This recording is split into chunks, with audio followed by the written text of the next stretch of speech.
Hello YouTube, what's up? SpeedPlayer A here. Thank you all for joining me today. This is my first deck I've done in a while. I've been trying to get some matches going on trade cards online, but that has been too fruitful. Anyways, this is a deck I've been a bit afraid to make because I'd never made it before and I was a bit unsure. Now, this deck is based off of Eremia. Now, funny story. Nice sleeve there. You see, it's official. Anyways, so when I first got this card, I didn't understand the ability. Then, I think about 2 months ago, sorry for the flash, I was reading Kerberos's blog. I'll post a link in the description down below. But anyways, so he was reviewing some of the cards, and then he reviewed Eremia, and then I was like, oh my god, I can use Expend. Her ability works with Expend, because it says when another creature you control loses an elemental type, Eremia gains that elemental type. And I was like, how the heck did I not realize this before? I don't know. I never really paid much attention because I just thought it was weird in the first place. But yeah, so then I thought I can make a deck where I have a bunch of the expending creatures from AU, and then I get the nice effects from when they expend their elements, and Eremia gets their elements, so it's really awesome. So that's what inspired this deck. Now, the one thing I don't like that is so annoying is that she's unique. Because then I would make two. I'd put two in this deck, because I have two. This one is 55, this one is 65. But, so I chose to go with the 65 energy one. Anyways, to the deck. Now, I have 3 fighters and 3 support creatures. So my frontline fighters are Eremia, with the Destructizuka, to give her most likely air, since I'll show you to stack my support creatures. So most likely air and air 5. Her stats, she has 1 Muji counter, she's an Elementalist Warrior, 65 energy, 65 courage, 60 power, 55 wisdom, 40 speed. Okay, stats. I have Magicon with Elementalist Pauldrons to gain energy, and then he gains the elements all my other guys have. And then because of my Danian, Mahain, Magicon will have Earth 5, and then I have Mahain with the Destructizuka, so he'll have Fire and Fire 5. And then hopefully if you can keep him around, he'll get stronger and stronger as the match goes on, because you ruin your opponent's creatures. Hopefully just your opponent, but your creatures will be in the discard and you will gain energy. So that was really the only reason I put him in there, just because he had 3 elements. You can go with a Rothar, Forceful Negotiator if you want, but again, he's a really tough fighter, but then you have to attack the creature next to him, so I don't really like that. I have Olmar Parathon Racer with the Baldur's Flute. He's going to cast on your Magic, and then his ability works with Eremia. He expends fire, deals 10, and then she'll gain fire if she's engaged. Or just deal 10 if it's Magicon or Mahain, whatever. Next I have Blazer the Citadel Cartographer with the Biomotorcycle sack, like always. He has a Magic counter, he's going to cast one of your Magics. His ability is really cool. It's Expend Earth, look at the top card of your location deck. You may put that card on the bottom, so you don't have to, so you can always look at it, which is really awesome. Eremia will gain Earth if you're engaged with her, and you get to pick and choose your locations, which is really an advantage. And then the back, Donmar Tablet Translator with the Flute. You expend his water to heal 10, so you're always going to have that constant heal. And with Eremia, this is how you're going to gain water. So it's a pretty nice layout. There's not a lot of expend guys that would work in this deck. So I think this is how it could do it. But for the frontline creatures, you could have Eremia. If I had an Aegis Wings of Attraction, I would give those to her, because then you could be constantly fighting with her, and then you could have maybe 4 sport creatures, or whatever. But the 2 frontline creatures, the other sport guys can be switched out, maybe a Dalgad, or if you have a good Grandmore. Now for the locations. I'm running 2 Mithrin Mirage, mostly for the Mirage, because you want to be able to control the board, since you have 3 sport creatures, and I don't have a defender in this deck. And then Mahain can get initiative. And I guess Swift 1 can be useful.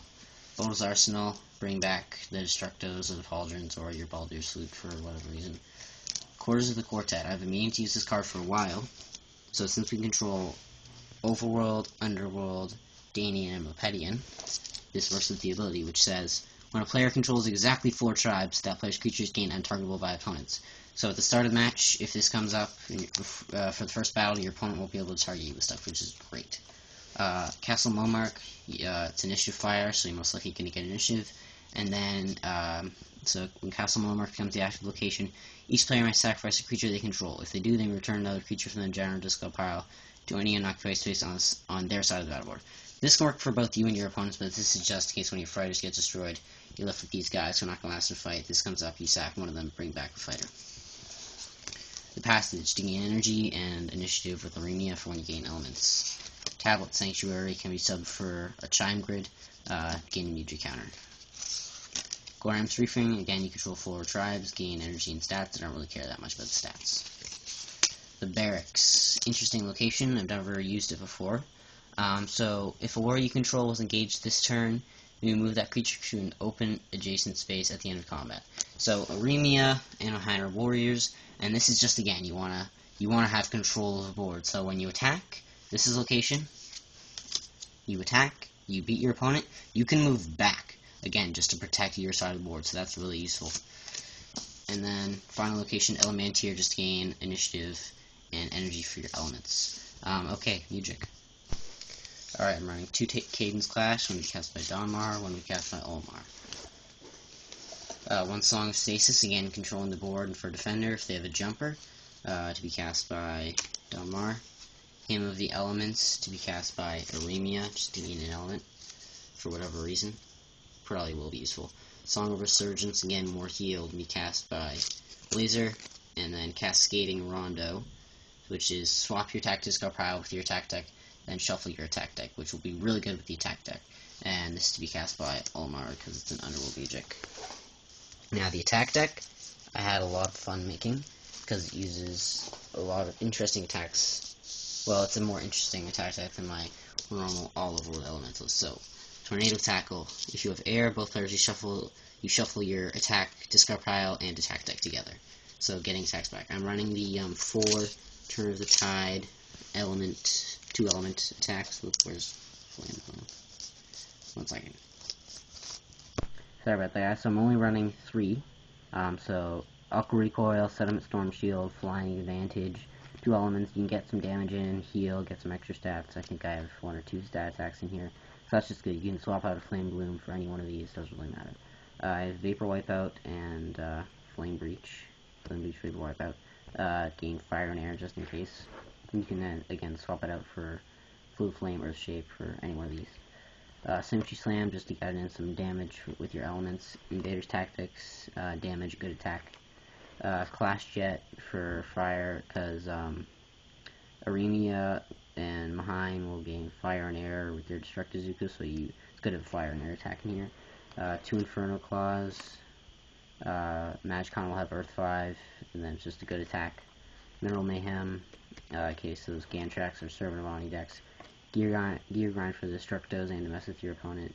Purifying Mud, good, one of my favorite elemental attacks. Gain energy, deal damage. Land Gore, awesome attack for elementalists, 20 damage if you have all elements. Blaze Barrage and Twister of Elements, 2 cycle cards.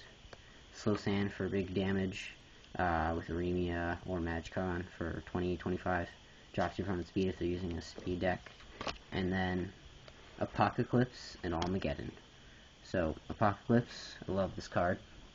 Ultra rare, if you have all, so it's 5 damage per element, and if you have all the elements, flip your opponent's gear down, draw an attack card, discard an attack card, and deal 5 damage and gain 5 energy at the end of turn. So a bunch of awesome effects from the other cards in this set pile into one.